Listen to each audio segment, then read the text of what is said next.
Estamos de volta com o Jornal Jovem Pan, falando mais sobre a possibilidade da instalação da CPI do MEC, Lívia. É isso aí. Com a aprovação dessa CPI, sobre a qual o Brown já falou, uma fila de pedidos de comissões desse tipo acabou se formando. E sobre esse assunto a gente vai conversar agora com o senador Eduardo Girão, do Podemos do Ceará. Senador, seja muito bem-vindo mais uma vez. Boa noite.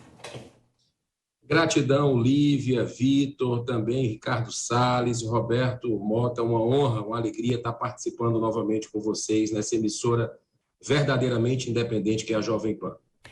Senador, antes de falarmos da CPI do MEC, desses outros pedidos de CPI que estão tramitando na frente e que possivelmente podem ficar para depois diante dessa nova propositura, eu queria ouvir a opinião do senhor a respeito dessas suspeitas de corrupção no MEC, suspeitas também de envolvimento do próprio ex-ministro da Educação, Milton Ribeiro, e ainda suspeitas de interferência do presidente Jair Bolsonaro nas investigações. Como o senhor está encarando tudo isso que veio à tona nesses últimos dias? Olha, Lívia, em primeiro lugar, eu quero deixar muito claro a independência do meu mandato. Quem acompanhou o trabalho da última CPI viu isso, e por isso eu posso dizer, sem nenhum receio, de que a Polícia Federal está mostrando na prática por que é uma das entidades mais acreditadas do país. Está fazendo o seu trabalho, no meu modo de entender, com independência. Está o Ministério Público, a CGU, TCU, os órgãos de fiscalização e controle do país estão atuando nesse caso do MEC, e nós temos cobrado aqui, desde o início, que seja investigado, né? Então, eu acredito que o papel dessas instituições está sendo cumprido e cabe ao Senado acompanhar para e passo isso, para que, se tiver culpado nisso tudo, que eles sejam exemplarmente punidos. E se for instalada de fato a CPI, senador, o senhor pretende participar? E se sim, que medidas o senhor acha que seriam importantes de serem levadas adiante nessa comissão? Olha, Vitor, falar em CPI a 100 dias da eleição está na cara que é um jogo político para o projeto de poder. Então, eu espero que o presidente do Senado, Rodrigo Pacheco, tenha o discernimento, a sabedoria de não deixar o Senado Federal fazer parte desse instrumento politiqueiro, rebaixar o Senado Federal, porque a gente já viu o que aconteceu na CPI do ano passado. Foi uma CPI onde foi totalmente antecipado o calendário político eleitoral. Ninguém no Brasil aguenta mais briga política. As pessoas querem solução para os seus problemas, para a fome, para o desemprego, para a inflação, mas muitos colegas, infelizmente, não se preocupam com isso, não estão nem aí para isso. O que importa é tomar o poder, de qualquer maneira. E a CPI, há 100 dias de uma eleição geral no Brasil, é um instrumento perfeito para a politicagem, para você vê, a última CPI tinha lá a cúpula dela, hoje está toda ao lado do ex-presidente, ex-presidiário Lula. Estava todo mundo lá junto, batendo foto agora, recentemente. Então, quer dizer, é uma manobra claramente com interesse político. Isso não é correto com o Brasil. Com o Brasil, vamos deixar o governo de lado, vamos deixar... É com o país. A corrupção tem que ser punida? Tem. Está aí a Polícia Federal prendendo, está aí os órgãos investigando. Agora, fazer uma CPI para dar um outro palanque, nesse momento, é fazer um jogo para beneficiar realmente candidato à presidência da República que não está no poder. Agora, senador, o próprio líder do governo no Senado, o senador Carlos Portinho, disse que se o presidente Rodrigo Pacheco der seguimento a essa abertura de CPI, fazer a leitura desse requerimento no plenário na frente de outros pedidos que estão engavetados, que estão guardados, aguardando apreciação para a abertura de outras CPIs, ele pode judicializar o caso e levar o caso ao STF. E aí a gente teria um movimento contrário em relação à CPI da pandemia da Covid, né? Que houve um uma ação do STF obrigando o Legislativo a abrir essa CPI e agora a gente pode ter um movimento contrário se isso realmente for judicializado. Lívia, a sua colocação é perfeita, porque quem mandou abrir aquela CPI foi o Supremo. Aquela CPI que quem é de esquerda, quem é de direita, quem é contra o governo, quem é a favor do governo, viu o que aconteceu e ficou enojado com aquilo. Então, veja bem, eu sou contra a CPI agora, às vésperas de eleição. O governo, o senador Portinho, quer a CPI da Petrobras, né? Lá na Câmara estão trabalhando especialmente nisso. Eu sou contra. E a oposição quer a CPI do MEC. Eu sou contra. Eu acredito que a gente tem que ter muita serenidade nesse momento para que transcorra em clima de pacificação o país e que as instituições façam o trabalho. Eu tenho uma CPI também, protocolada bem antes dessa questão do MEC aí, inclusive com colegas de vocês, o Dom Phillips e o indigenista, que foram assassinados antes de descobrirem os corpos. Eu fiz um pronunciamento na tribuna do Senado pedindo que a CPI que eu dei entrada há 2 meses atrás, ela fosse instalada imediatamente, porque tudo isso no norte e nordeste do Brasil, esses assassinatos, que não é só deles, não. Está acontecendo todo dia, famílias sendo expulsas por um poder paralelo de crime organizado, de facções criminosas. E o Senado pode cumprir esse papel. Cadê que instalaram? Não instalaram. E a minha CPI é uma CPI técnica, assinada por 34 senadores. Tem a CPI das ONGs, de outro senador também, que é uma CPI técnica. Agora, querem pegar uma CPI politiqueira, jogar na frente, né, para fazer uso eleitoral. Isso não é justo com o brasileiro e eu tenho confiança que o presidente do Senado, um homem equilibrado, não vai se prestar a fazer esse jogo por partidos interessados no poder às vésperas da eleição. Isso é jogar fogo no país e o que a gente mais precisa é de paz, é de serenidade, é de verdade. O país não é para esse tipo de jogada que quanto pior, melhor, e que a população está vendo. Hoje está muito na cara o que é que cada um representa aqui dentro. Senadora, a pergunta agora é de Ricardo Salles. Girão, boa noite, prazer em vê-lo. Você acha que há alguma hipótese desse assunto ser encaminhado ao Supremo e o Supremo, se for uma decisão colegiada, né? Se for monocrática, depende com quem cair, mas uma decisão colegiada, não mandar abrir essa CPI? Ricardo, prazer falar com você também.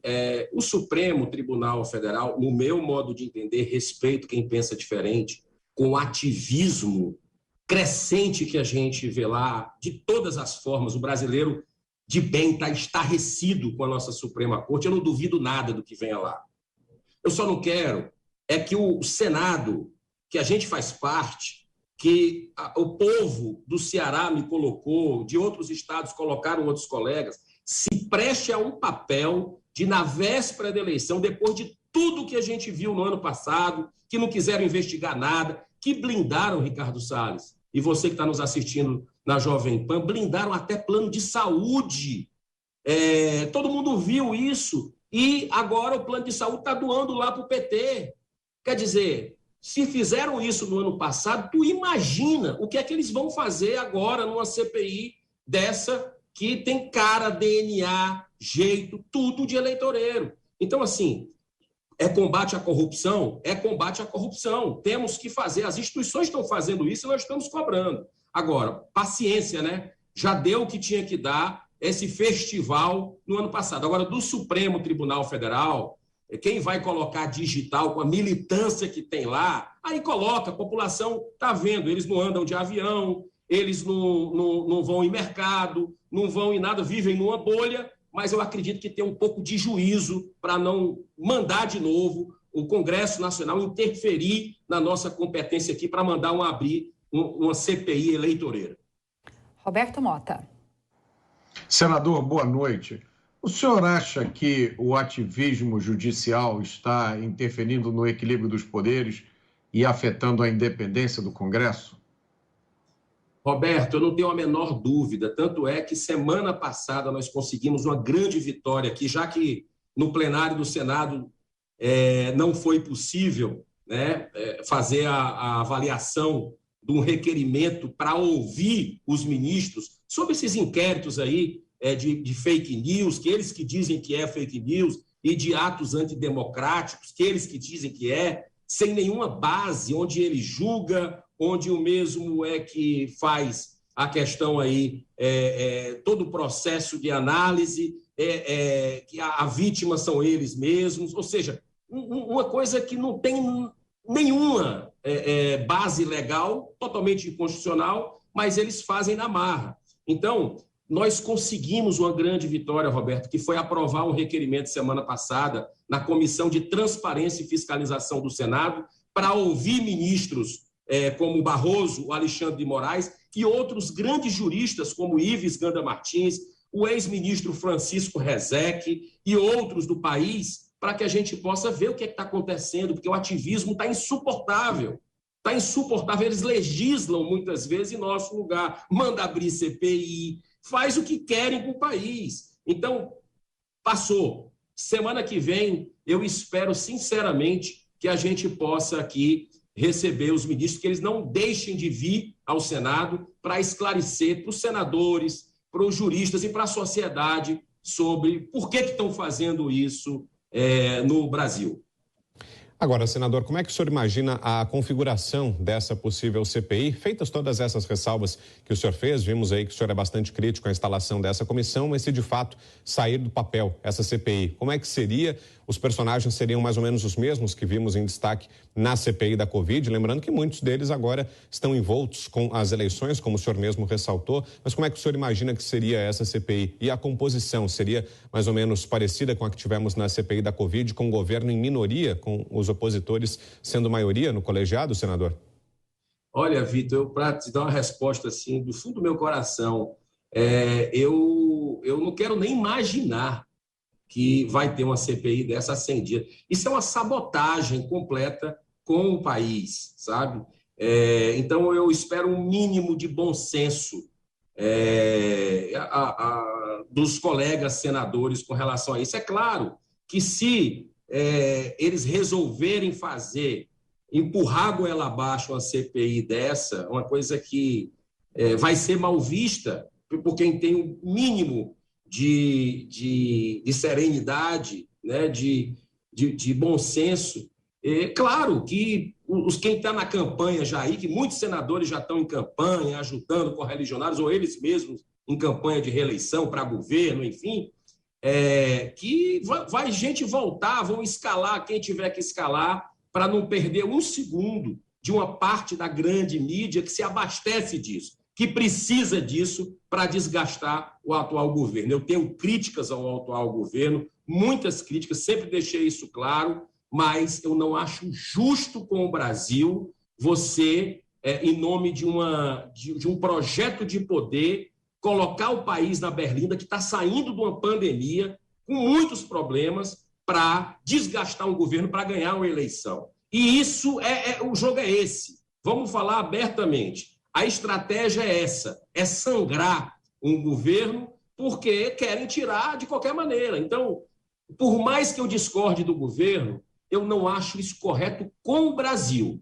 O povo brasileiro não merece passar por outra vergonhosa CPI, que eu não tenho dúvida que se aquela foi terrível, essa vai ser muito pior, porque é a véspera, 100 dias de uma eleição. Então, eu, sinceramente, não quero nem imaginar a composição, porque eu acredito que o senador Rodrigo Pacheco vai ter, com a sua liderança, uma sabedoria, né? Um equilíbrio para não se prestar esse papel, não deixar que o Senado faça parte desse jogo sujo, imundo, por projeto de poder. Quer tirar o governo? Vamos tirar nas urnas, vamos tirar na eleição, mas fazer isso, sangrar todo o país por um projeto de poder, isso não se faz com o brasileiro, que é um trabalhador, que é honesto, que está querendo se desenvolver, gerar emprego, gerar renda. Aí isso é um golpe muito baixo na nossa nação, e eu tenho muita convicção de que o bom senso vai reinar a partir do presidente do Senado. Acabamos de falar, então, sobre uma possível CPI do MEC em ano eleitoral com o senador Eduardo Girão, do Podemos do Ceará. Senador, obrigada pela entrevista. Boa noite. Boa noite, Lívia. Boa noite, Vitor, Ricardo Salles, Roberto Mota. Parabéns pelo trabalho de vocês. Eu estou sempre às ordens aqui, diretamente do Senado Federal. Muito obrigado. Obrigado.